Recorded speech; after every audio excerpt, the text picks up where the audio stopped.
Hola, ¿qué tal, amigas, amigos? Todos tengan un feliz y bendecido martes dentro de este santo tiempo de Cuaresma, en esta segunda semana que ya todos hemos empezado a vivir a partir del domingo anterior. La palabra de Dios de este domingo ha sido para nosotros una gran bendición, sobre todo porque como cada segundo domingo de Cuaresma, el Evangelio nos presenta uno de los momentos más importantes en la vida de Jesús, el momento de su transfiguración, cuando en su camino hacia Jerusalén, tomando a tres de sus discípulos, a Pedro, a Santiago y a Juan, sube a este monte que en la geografía de Israel ustedes pueden buscar en Google Maps con el nombre de Monte Tabor, y ahí lo pueden encontrar y ahí pueden ver la basílica en la cual se conserva el testimonio de este lugar como el sitio en el que Cristo nuestro Señor vivió la experiencia de su transfiguración. Esta experiencia de la transfiguración, hermanos y hermanas, tiene una gran enseñanza para todos y cada uno de nosotros, porque para Jesús significó el momento en el cual ante sus discípulos se deja mostrar en la integridad de su ser. San Pablo, en el himno de la carta a los Filipenses capítulo 2, versículos del 6 al 11, cantando la obra de Jesús por nosotros, señala una cosa muy específica, que él, que era Dios, sin dejar de ser Dios, se hizo hombre y asumió la condición de siervo. Y así, pasando por uno de tantos, se rebajó hasta someterse incluso a la muerte y a una muerte de cruz. Pero entonces, dando un giro de 180 grados, San Pablo canta este momento de la kenosis de Cristo como el momento de la exaltación de Cristo, el momento de la humillación de Cristo con el momento de la exaltación de Cristo. Pero Dios lo resucitó, su Padre lo resucitó y le concedió el nombre que está sobre todo nombre. Entonces, la transfiguración es el momento en el que Cristo se revela a sus discípulos en la plenitud de su divinidad y de su humanidad, de su ser Dios y hombre verdadero. Podemos entonces entender por qué San Pedro, a nombre de Santiago y Juan, le dice al Señor un deseo que nace de su corazón impulsivo, pero sincero. Señor, qué a gusto estamos aquí. Qué bien sería que nos hiciéramos que te hiciéramos tres chozas.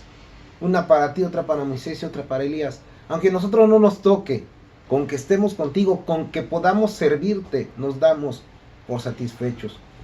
Pero Jesús quería mostrarles a sus discípulos que, aunque esa era la meta, faltaba el tramo más importante del camino más fuerte, que era la pasión, la muerte y la resurrección.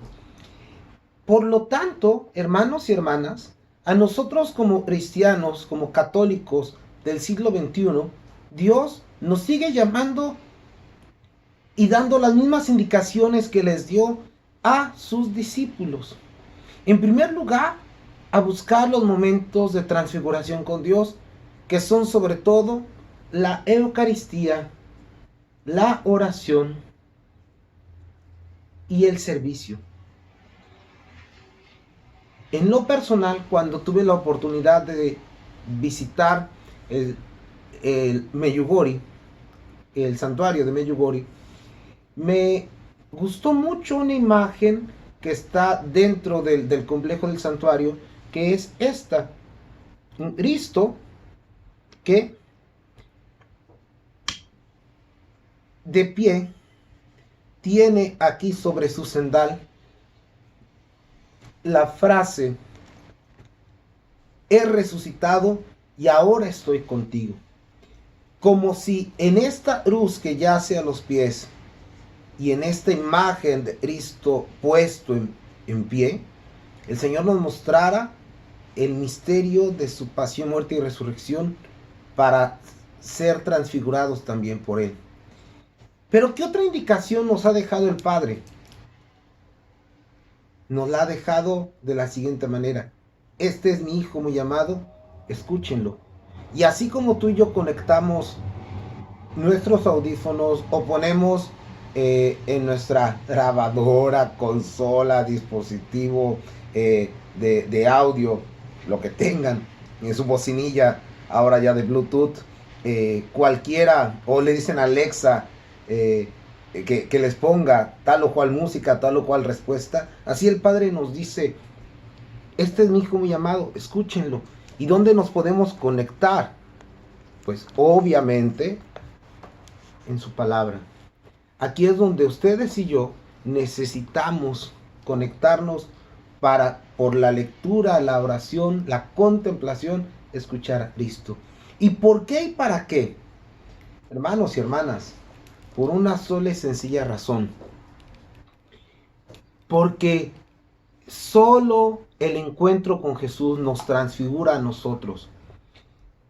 El domingo pasado, en México y en otros países de Latinoamérica, vivimos una situación muy triste. Vimos prácticamente dos polos: situaciones de transfiguración y situaciones de desfiguración. Las situaciones de transfiguración las pudimos ver en aquellas personas que fueron a la misa, estaban en misa, y a la salida vivieron con fe y amor el contacto con su familia. Las situaciones de desfiguración las vimos precisamente en aquellas personas violentas, hombres y mujeres, que sobre pretexto del Día Internacional de la Mujer cometieron actos vandálicos. Y es que aquí es donde está la desfiguración de fondo. Todos y cada uno de los argumentos que presentan para defender la violencia, las pintas, los ataques y demás, son tontos. Ni siquiera hay un video que corre de una madre de familia que dice: porque me mataron a mi hija, yo tengo todo el derecho a pintar, rayar y destruir. No es cierto. Y no por la emotividad caigamos en la falsa compasión, por una sola y sencilla razón. Si alguien tendría derecho a golpear, a matar y a destruir, sería Dios, a quien le hemos hecho todo lo habido y por haber, a quien le hemos negado nuestra adoración y nuestro servicio. Y sin embargo, Dios no actúa de manera vengativa, porque ya solitos, al tomar malas decisiones, nos estamos destruyendo a nosotros. ¿Qué hacer entonces, hermanos y hermanas? Necesitamos conversión.